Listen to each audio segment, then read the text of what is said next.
حضرت امام مالک کہتے ہیں میں غریب کا بیٹا تھا۔ اکثر دین پڑھنے والے غریبوں کے بیٹے ہوتے ہیں۔ امیروں کے بچے ایف ایس سی پڑھتے ہیں، بی ایس سی پڑھتے ہیں، ٹیکنالوجی پڑھتے ہیں، غریبوں کے بچے دین پڑھتے ہیں، اور پھر امیروں کو ممبریاں ملتی ہیں، غریبوں کے بچوں کو اللہ ممبر عطا فرماتا ہے، مصلی رسول اللہ دیتا ہے۔ حضرت سیدنا امام ابو مالک فرماتے ہیں میں غریب کا بیٹا تھا اور میری 6-7 بہنیں، میں اکیلا بھائی تھا۔ آپ فرماتے ہیں میرے ابا جی فوت ہو گئے، میری امی پکڑ کے مجھے ایک دھوبی کی دکان پہ لے گئی، کہنے لگی اسے کپڑے دھونے کا طریقہ بتا دے، سلیقہ سمجھا دے، یہ بھی ایک چھوٹی سی لانڈری کی دکان کھول لے گا، میری بیٹیوں کا پیٹ پالے گا۔ دھوبی کہنے لگا ٹھیک ہے، میں 2-3 درہم بھی دوں گا مہینے کے، اور جب کام سیکھ جائے گا تو تنخواہ بڑھ جائے گی۔ امام ابو مالک رحمت اللہ علیہ فرماتے ہیں میں بہنوں کے لیے روزی کمانے نکلا، میں بیوہ ماں کے سر پہ بوجھ اتارنے کے لیے نکلا، میں غربت کے عالم میں نکلا۔ رستے میں امام اعظم کا مدرسہ تھا، فرماتے میں وہاں چمکتے چہرے دیکھتا، لیکن اپنی غربت کو دیکھ کے میں آگے بڑھ جاتا، پریشان ہوتا کہ میں کیسے علم حاصل کروں گا۔ آپ فرماتے ہیں امام صاحب مجھے اکثر دیکھتے، ایک دن امام اعظم باہر نکلے، مجھے کھڑے ہوئے دیکھا تو قریب بلایا، سینے سے لگایا، ماتھا چوما، کیا نام ہے؟ میں نے کہا ابو مالک میرا نام ہے۔ کہا تمہیں پڑھنے کا شوق ہے؟ کہا بڑا شوق ہے۔ کہنے لگے چل آ جا پڑھا کر، آ جا مدرسے میں پڑھا کر۔ کہتے میں سارا دن وہاں پڑھتا، گھر سے کام کرنے آتا، سارا دن امام اعظم کے پاس پڑھتا رہتا۔ مہینہ آیا تو میری اماں کہنے لگی تنخواہ لاؤ۔ میں نے کہا امی جی تنخواہ تو وہ دے گا جو ڈیوٹی پہ جاتا ہو، میں تو پڑھنے جاتا ہوں۔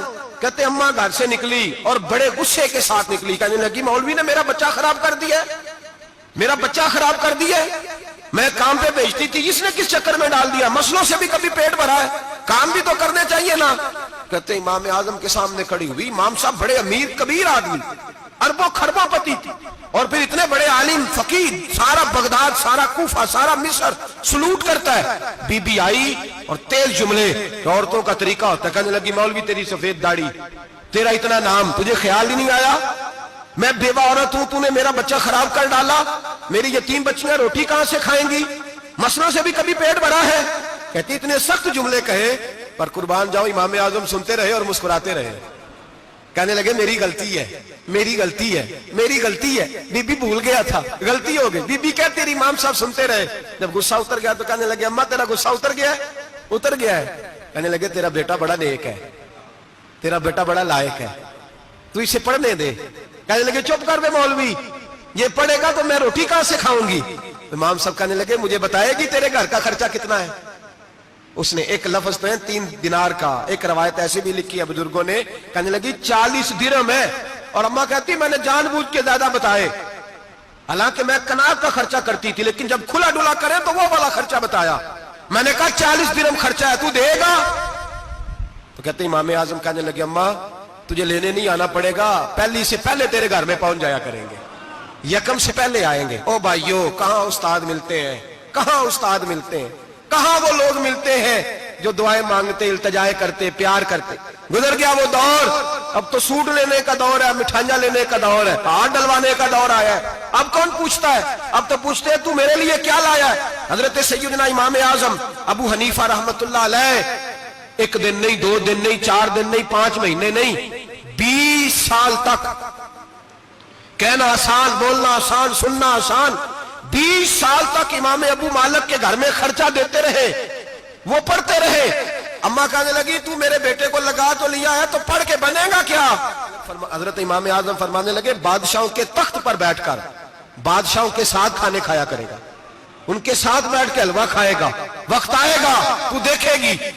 کہتے ہیں میرے امام انتقال کر گئے، وقت بیت گیا، ہارون رشید نے مجھے بلایا بغداد میں اور کہا میں آپ کو چیف جسٹس بنانے لگا ہوں۔ کہتے ہیں میں خوشی سے سجدے کرنے لگا، میں چیف جسٹس بنا۔ میں نے اپنی اماں کو خط لکھا کہ اماں بغداد آ جا، تیرے بیٹے کو اللہ نے بڑی شان عطا کر دی ہے۔ فرماتے ہیں ہارون رشید کی بیوی بڑی اولیاء کی، علماء کی بڑی فرما بردار تھی، محبت کرنے والی تھی، اس نے حلوہ بنا کے بھیجا، کھانا بنا کے بھیجا۔ ہارون رشید تخت پہ بیٹھ کے کھانے لگا تو کہنے لگا امام صاحب آپ بھی یہیں آ جائیں میرے ساتھ۔ کہتے ایک کونے میں وہ بیٹھ گیا، ایک میں بیٹھ گیا، بیچ میں کھانا رکھ لیا۔ اتنی دیر میں میری اماں بھی پہنچ گئی، 2 لقمے کھائے تھے کہ اماں آ گئی۔ جب اماں نے مجھے تخت پہ بیٹھے دیکھا، ایک یتیم، ایک لوارث، ایک بن باپ کا بچہ، وہ کل تک جو بہنوں کے لیے 4 دینار نہیں لا سکتا تھا، تخت پہ بیٹھ کے جب روٹی کھاتے دیکھا تو اماں تڑپ گئی، روئی، چیخیں ماری۔ میں نے کہا اماں کیا ہوا؟ کہنے لگی بیٹا مجھے تیرا استاد یاد آ گیا ہے، اس نے کئی سال پہلے کہا تھا اسے دین کا علم پڑھنے دے، اسے فقیہ بننے دے، یہ بہت آگے جائے گا۔ دیکھ آج اللہ نے تجھے کتنی شان عطا کی ہے۔ کہا بیٹا یہ کمال تیرا نہیں، یہ امام اعظم ابو حنیفہ کا کمال ہے، یہ ان کا کمال ہے جنہوں نے تمہیں یہاں تک پہنچایا۔ میرے بھائی اپنی پوری زندگی حضرت امام اعظم ابو حنیفہ نے، آج تو اساتذہ کرام، اساتذہ مجھ سے ایک ٹیچر کہنے لگے حضرت جی دل نہیں لگتا، بے سکونی سی ہے، کچھ بتلائیں۔ تو میں نے کہا کلاس میں کوئی یتیم بچہ ڈھونڈ لیں، کوئی لاوارث بچہ ڈھونڈیں، اس کی وردی اپنے ذمہ لے لیں، کتابیں اپنے ذمہ لے لیں، اس کا خرچہ اپنے ذمہ لے لیں، روز جیب میں ٹافیاں ڈال کے جایا کرے کہ غریب کو دینی ہے، پر میں 2 مہینے یہ والا وظیفہ بھی پڑھ کے دیکھے، اللہ آپ کو سکون عطا کرے گا۔ یہ بھی کہنے لگے بڑی ٹھنڈک ہوئی ہے، بڑا سکون ملا ہے، بڑی تابعداری۔ میں نے کہا آپ لفظوں سے سکون چاہتے ہیں، وہ لوگ خدمت کر کے سکون لیتے۔ کوفے کا ایک امیر آدمی تھا، پھر غریب ہو گیا۔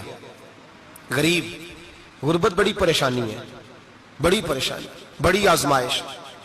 غریب بیوقوف اس لیے ہوتا ہے کہ اس کی جیب میں پیسے نہیں ہوتے، غریب مجبور اس لیے ہوتا ہے کہ اس کے پاس ہوتا کچھ نہیں نا، تو ساری آزمائشیں کٹھی آ جاتی۔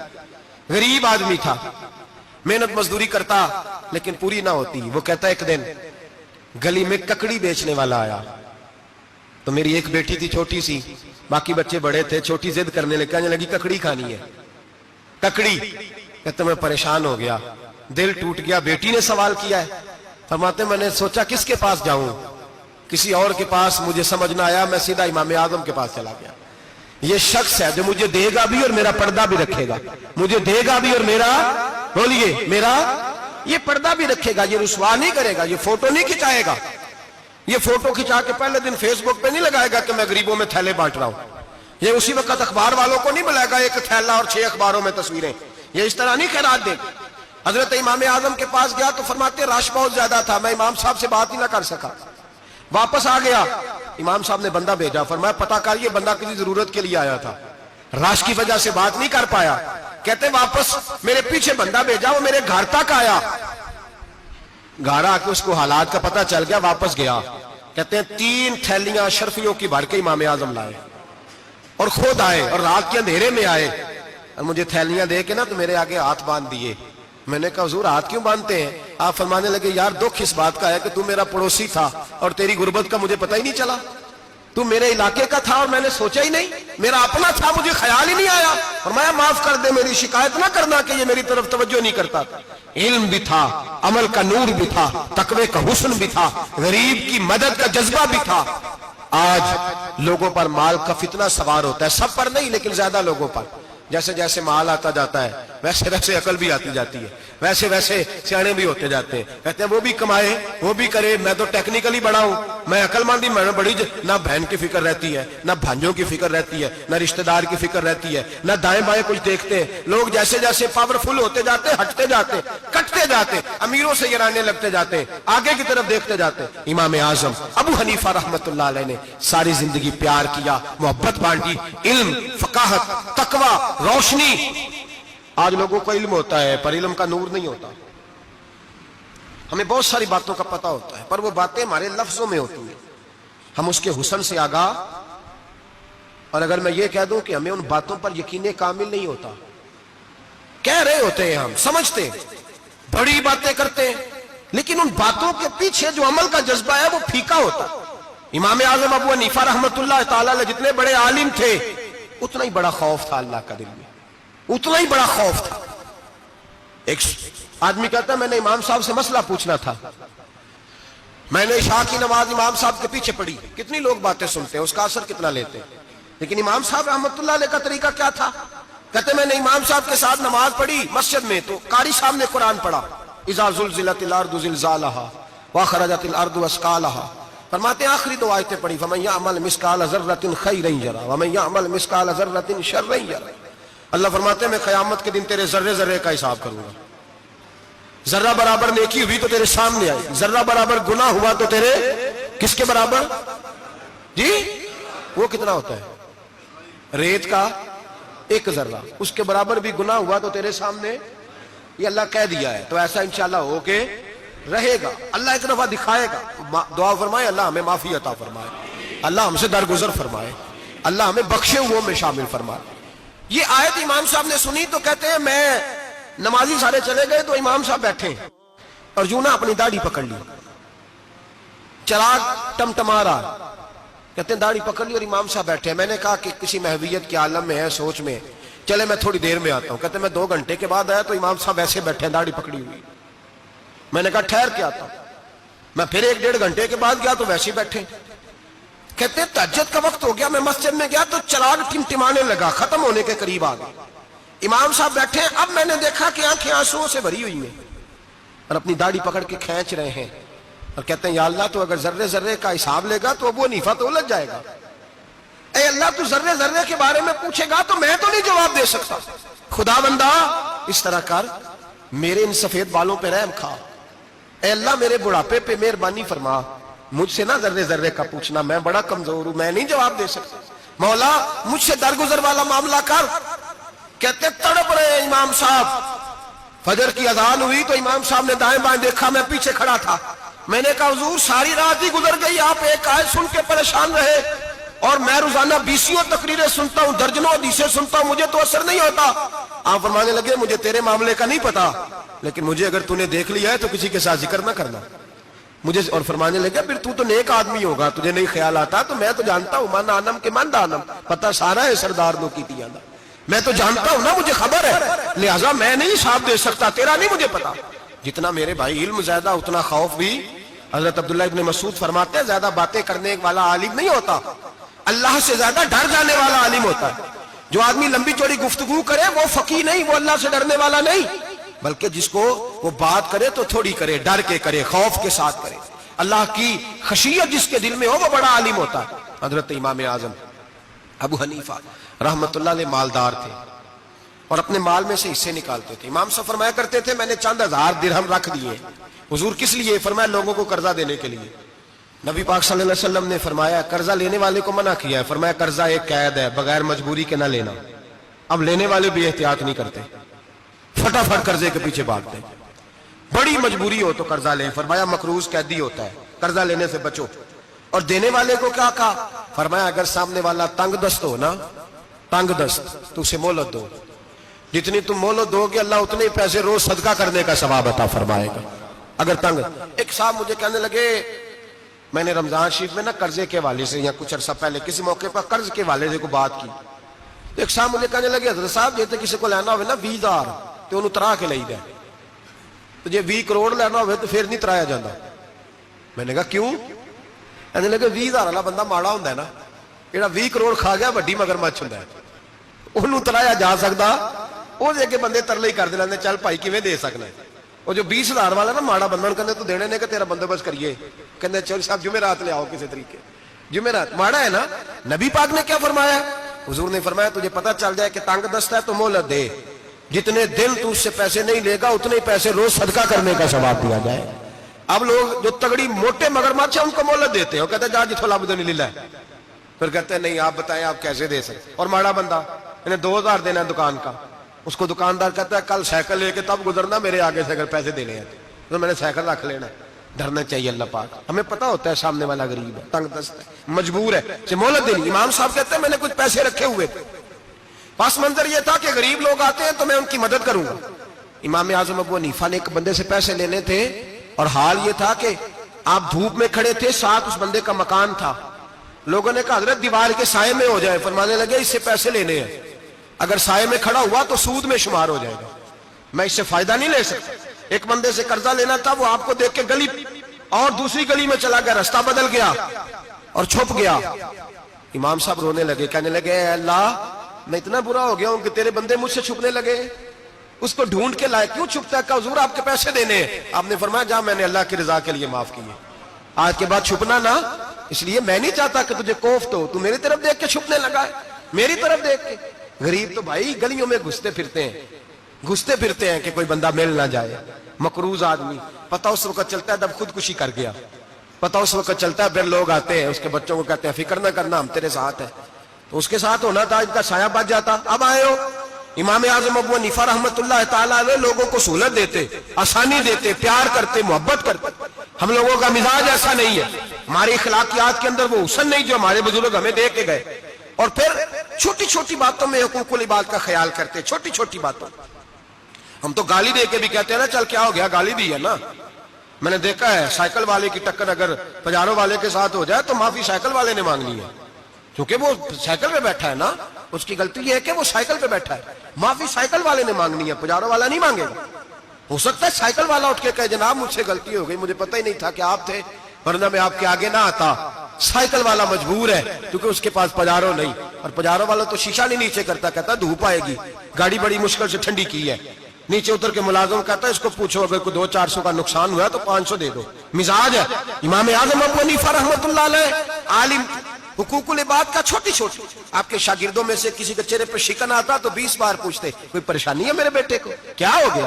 ساری زندگی سایہ دار شجر کی طرح گزاری, ساری زندگی شاگردوں پر مریدوں پر محبت کا سائبان رہا, ٹھنڈی چھاؤں رہی امام صاحب کی. امام اعظم ابو حنیفہ رحمۃ اللہ تعالی علیہ گلی سے گزر رہے تھے, لکڑی کے جوتے پہنا کرتے تھے, کھڑاؤں. ایک نوجوان بچے کے پیر پہ پیر آ گیا تو کہنے لگا امام اللہ سے ڈر جا. یہ لفظ کہے تو امام صاحب کی چیخ ہی نکل گئی. کئی گھنٹے بے ہوش رہے. لوگوں نے کہا حضور کیا ہوا؟ فرمانے لگے تم نے سنا نہیں, چھوٹے چھوٹے جوان بھی کہتے ہیں کہ ابو حنیفہ اللہ سے نہیں ڈرتا, اللہ کی مخلوق کہتی ہے نہیں ڈرتا. اگر یہ کہہ رہے ہیں تو میرا کیا بنے گا. کئی دن روتے گزر گئے. لوگ اس بچے کو لائے, آگے کہنے لگا حضور آپ تو پریشان ہو گئے, میں نے تو محاورتاً کہا تھا, محاورتاً کہا تھا کہ آپ اللہ سے نہیں ڈرتے. فرمانے لگے بیٹے مجھے محاوروں کا نہیں پتا, جب رب کے خوف کا نام آتا ہے تو جملے سیدھے میرے دل سے جا کے ٹکراتے, سیدھے دل سے جا کے ٹکراتے. گلی سے گزر رہے, لکڑی کے جوتے پہنے, کھڑا ہوں, بارش ہے, کیچڑ ہے. ایک دیوار کے قریب سے گزرے تو تھوڑا سا کیچڑ اڑ کے نا تو دیوار پہ پڑ گیا. یہاں ٹرالی والا ساری دیوار توڑ جاتا ہے اور کہتا ہے چلو میں نے کون سا جان بوجھ کے کیا ہے. یہاں لوگوں کا گھر توڑ جاتے ہیں, کہتے ہیں چلو بتاؤ کتنا خرچہ آیا تھا. فوری طور پہ لوگ ماننے کو تیار ہی نہیں. امام صاحب کے پیروں سے, یہ باریکی سمجھے, یہ حقوق العباد کا مسئلہ ہے. جو جاننے والے ہوتے تھے ان کا یہ طرز زندگی تھا. کیچڑ اڑا پیروں سے اور ایک آدمی کی دیوار پہ پڑ گیا. امام صاحب کھڑے ہیں, سوچ رہے کروں تو کیا کروں. شاگرد صاحب ہیں حضرت جی کیا پریشانی ہے. آپ فرمانے لگے میں نے اس کی دیوار گندی کر دی ہے, صاف نہ کروں تو بھی ظلم ہے, اور اگر صاف کروں تو دیوار کچی ہے. جب صاف کروں گا تو کچھ مٹی اتر جائے گی, تو کسی کے گھر کی مٹی اتارنا یہ بھی ظلم ہے. اب میں دو پریشانیوں میں الجھ گیا ہوں, کدھر جاؤں. کہا حضرت جی پھر. فرمایا اس کے دروازے پہ دستک دو.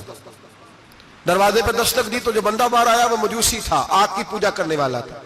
امام صاحب کہنے لگے مجھے جانتے ہو؟ کہنے لگے حضور سارا کوفہ جانتا ہے, سارا بغداد جانتا ہے, ساری دنیا جانتی ہے آپ مسلمانوں کے امام ہیں, لوگ جانتے. آپ نے فرمایا یار مجھ سے غلطی ہو گئی ہے. وہ کیا؟ آپ فرمانے لگے میں اپنے انداز میں گزر رہا تھا, بوڑھا آدمی ہوں, خیال نہیں آیا, تھوڑا کیچڑ اڑ کے تیری دیوار پہ لگ گیا ہے. میرے بھائی یہ کوئی فرشتے تھوڑی تھے, یہی زمین پہ بسنے والے لوگ تھے, احتیاط والے لوگ تھے. ہم لوگوں نے پتہ نہیں اپنا مزاج اتنا سخت کیوں بنا لیا ہے.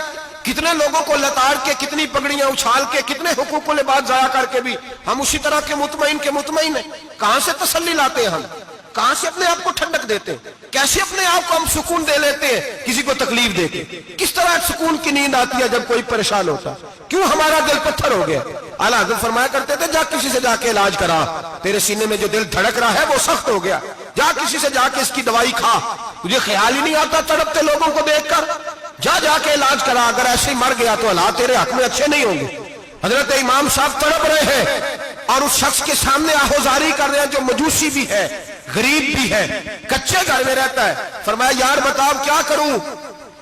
امام صاحب باتیں کر رہے ہیں تو وہ آدمی حیرت میں کھو گیا, کبھی دیوار دیکھتا, کبھی اپنا آپ دیکھتا, کبھی امام صاحب کو دیکھتا, دائیں بائیں دیکھتا, پسینے آنے لگے, پتہ نہیں کیا سوچوں کا مد و جزر چلنے لگا, کہاں بات گئی, کہاں تک اس کی سوچ گئی, کہاں پلٹ کے آئی. کہنے لگا امام صاحب میں تو چوک میں رہتا ہوں, روزانہ پتہ نہیں کتنی گاڑیاں مٹی برسا جاتی ہیں, کبھی کوئی نہیں آیا, آپ کو کیا ہوا؟ آپ فرمانے لگے مجھے کسی کا نہیں پتا, مجھے تو میں نے جو قرآن حدیث پڑھا ہے مجھے تو ڈر آ رہا ہے, مجھے بتا تو معافی دیتا ہے کہ نہیں, تیری دیوار صاف ہوگی کہ نہیں. کہنے لگا حضور دیوار کو چھوڑے, پہلے کلمہ پڑھائے, میرا دل تو صاف کر دے. کہنے لگا اتنا میٹھا دین, اتنا پیارا دین, اتنا خوبصورت دین کہ غریب کی دیوار پر کیچڑ لگ جائے اور آپ کو اتنی تکلیف ہو, میں اس دین سے دور کیوں ہوں. یہاں روز یورپ کہتا ہے کہ مسلمان جھوٹی شادیاں کرتے, دنگا فساد کرتے, نیشنلٹی لینے کے لیے جھوٹ بولتے, جانے کس کس قسم کے لوگ پاپڑ بیلتے ہیں، کن کن کس کس طرح اپنا ایمان بیچتے ہیں، کیا انداز ہم اختیار کرتے ہیں۔ ہمارے کردار نے لوگوں کو مذہب اور دین کا باغی بنا دیا۔ ہمارے بزرگوں کا طریقہ یہ تھا کہ چھوٹی چھوٹی باتوں کا خیال کرتے، چھوٹی چھوٹی باتوں کا۔ بہت بڑے عالم تھے، یہ ساری نیکیاں تو ان کی سماجی تھی، فلاحی تھی، ان کی معاشرت کی نیکیاں تھی، دنیا داری، لیکن جو ان کا باقی کا معاملہ تھا، 4 لوگ ایسے ہیں جو ہمیشہ قرآن پاک ایک رات میں پڑھا کرتے تھے۔ ان میں پہلا نام حضرت عثمان غنی کا ہے، پورا قرآن پاک، دوسرا مولا علی شیر خدا کا ہے، تیسرا حضرت سعید بن جبیر کا ہے، چوتھے امام اعظم ابو حنیفہ ہیں جو ایک رات میں پورا قرآن پاک پڑھ دیا کرتے ہیں۔ جس جگہ امام اعظم کی قبر بنی ہوئی ہے نا، اعظمیہ ایک محلہ ہے بغداد کا، اس کا نام ہی اعظمیہ، امام صاحب کے نام، جہاں قبر بنی ہوئی ہے، وہاں بیٹھ کے امام اعظم ابو حنیفہ نے 60 مرتبہ قرآن پاک ختم کیا، خود پڑھا، خود فرمایا یہاں میں نے دفن ہونا ہے۔ اس جگہ 60 قرآن پاک پڑھے۔ رمضان کا مہینہ آتا تھا تو امام صاحب ایک قرآن پاک دن میں پڑھتے تھے، ایک رات کو پڑھا کرتے تھے، ایک قرآن پاک سنایا کرتے تھے۔ امام صاحب رحمت اللہ علیہ ساری رات نفل پڑھتے۔ لوگ کہتے ہیں کہ امام صاحب کی رات نماز کے لیے کھڑے ہوتے تو ایک رکعت میں 15 سپارے پڑھتے، تو لوگ کہتے تھے یہ ابو حنیفہ نہیں، یہ تو کوئی کسی نے پلر کھڑا کر دیا، یہ تو کوئی ستون ہے، رکوع ہی نہیں کرتا، پورے 15 سپارے۔ یہاں تو ابھی تراویح آئیں گی، لوگ پہلے سے کہنے لگ گئے بڑی گرمیوں کے روزے، بڑی گرمیوں کے روزے، اور آ تو لینے دے بھائی، پہنچ تو لینے دے رمضان شریف کو، اللہ بڑا مہربان ہے، ہر چیز کو بدلنے پہ قادر ہے۔ پہلے سے لوگ تیاری کر رہے ہیں، مسجدیں ڈھونڈیں گے جائے اسی اچھا ہو، قرآن جلدی پڑھا جائے، ڈھونڈ کے۔ امام صاحب رحمت اللہ تعالیٰ علیہ، اور میں اکثر کہا کرتا ہوں، میں کہتا ہوں تو تراویح میں کھڑا نہیں ہوتا، پاسپورٹ کے دفتر کھڑا ہو جاتا ہے 2 گھنٹے، شناختی کارڈ کے دفتر تو 3 گھنٹے کھڑا ہو لیتا ہے۔ یہ تیرا ظلم ہے اپنی ذات کے ساتھ کہ تجھے قرآن کے لیے کھڑا نہیں ہوا جاتا، دنیا داری کے لیے کھڑا، وہ پروجیکٹر کرانے جائے تو چاہے تجھے 4 گھنٹے لائن میں کھڑا ہونا پڑے، وہاں تو کھڑا ہو لیتا ہے۔ اللہ سے ڈر، اپنی تھوڑی سی دنیا داری کے لیے سارا کچھ کر لیتا ہے۔ حضرت امام صاحب رحمت اللہ تعالیٰ علیہ تقویٰ اور طہارت کے پہاڑ 55 حج کیے امام اعظم نے، کتنے؟ 55 حج فرمائے۔ آج ایک مشقت والا کام ہے، جدوجہد والا کام ہے، جوان بھی تھک جاتے ہیں، کہتے ہیں بڑا مشکل ہے جی، اور یہ جتنا مرضی آسان ہو گیا قیامت تک اس نے مشکل ہی رہنا ہے، اس لیے کہ یہ ایک مجاہدہ ہے۔ 55 حج کیے، آخری حج پہ گئے تو کعبے کے مجاور کو کہنے لگے ذرا کھول نہیں دیتے کعبے کا دروازہ، میرا اندر جانے کو دل کرتا ہے۔ اس نے دروازہ کھولا، اندر گئے تو کہنے لگے خدایا، 2 جملے کہے، کہنے لگے اے اللہ، جتنا تو نے مال دیا تھا میں اتنا شکر نہیں ادا کر سکا، اور جتنا تو نے علم دیا تھا میں اتنا عمل نہیں کر سکا، اب بوڑھا ہو گیا ہوں، مہربانی کرنا مجھ سے درگزر والا معاملہ کر، اور اے اللہ اگر تو مجھے بتا دے کہ تو راضی یا ناراض ہے تو میں ذرا سکون سے مر جاؤں۔ کہتے ہیں کعبے کی دیواروں سے آواز آنے لگی، ابو حنیفہ تیرا رب تجھ سے بڑا راضی ہے۔ داتا گنج بخش علی اجمیری جیسا بابا 1000 سال پہلے لکھ کے گئے کشف الماجود میں، داتا صاحب نے لکھا ہے 1000 سال پہلے کشف الماجود میں۔ داتا صاحب فرماتے ہیں میں حضرت بلال کی قبر پہ حاضری دینے گیا، یعنی 1000 سال پہلے کے مسلمان بھی قبروں پہ مزاروں پہ جایا کرتے تھے۔ داتا صاحب لکھتے کہتے ہیں ملک شام میں حضرت بلال حبشی کی قبر پہ حاضری دینے گیا، میں قبر پہ حاضری دے کے تو ساتھ لیٹ گیا، میری آنکھ لگ گئی، مجھے خواب میں نبی پاک کا دیدار نصیب ہوا، گویا حاضری حضرت بلال کی، اور برکت یہ کہ وہاں مجھے مصطفیٰ کا دیدار نصیب ہو رہا ہے۔ فرماتے ہیں نبی پاک میری خواب میں آئے، حضور نے ایک بوڑھے بابے کے گلے میں ہاتھ ڈالا ہوا ہے اور اپنے ساتھ ساتھ چلا رہے ہیں۔ میں نے عرض کی یا رسول اللہ یہ کون ہے؟ تو نبی پاک نے فرمایا یہ تیرا امام اعظم ابو حنیفہ ہے۔ فرماتے ہیں مجھے سمجھ آ گئی کہ امام اعظم بھٹک اس لیے نہیں سکتے کہ انہیں رسول پاک نے سارا عطا فرمایا ہے، وہ بھے کس لیے نہیں سکتے کہ نبی پاک نے انہیں سارا دیا۔ داتا گنج بخش علی اجمیری رحمت اللہ تعالیٰ علیہ فرماتے ہیں کہ امام صاحب رحمت اللہ تعالیٰ علیہ بہت بڑی شخصیت۔ امام اعظم کا پیغام کیا ہے؟ انہوں نے فقہ بنائی، دین پھیلایا، جتنی بھی میں نے باتیں سنائی سارا پیغام، ایک پیغام ہے امام صاحب۔ امام صاحب رحمت اللہ تعالیٰ علیہ فرماتے ہیں کہ دین پر عمل کرنے والوں کو بھی کسی اچھی صحبت کی ضرورت ہوتی ہے، عمل کرنے والے کو۔ آپ فرماتے ہیں کئی دفعہ عمل کرنے والے کا عمل بھی ٹوٹ جاتا ہے، استقامت نہیں رہتی۔ فرماتے ہیں اچھی صحبتیں تلاش کرو، ان کے پاس بیٹھا کرو، ورنہ ہو سکتا ہے جو عمل تم کر رہے ہو اس میں کمی آ جائے۔ جتنا نیک لوگوں سے رابطہ زیادہ رہتا ہے انسان کا دین پر عمل زیادہ رہتا ہے، جتنا نیک لوگوں سے پیچھے ہٹتا ہے اتنا دین سے۔ آپ فرمایا کرتے تھے اگر 2 سال نہ ہوتے جو میں نے امام جعفر صادق کی صحبت میں گزارے تو ابو حنیفہ ہلاک ہو جاتا۔ اپنے آپ کو رب کریم کے بندوں کے ساتھ لگا کے رکھے، جوڑ کے رکھیں، اگر ہمارا رب کریم کے بندوں سے رشتہ رہے گا تو قرآن و سنت سے رشتہ رہے گا. اللہ تعالی ہمیں ان بزرگوں کے نقوش سیرت پر عمل کی توفیق عطا کرے. آخر دعوانا ان الحمدللہ رب العالمین.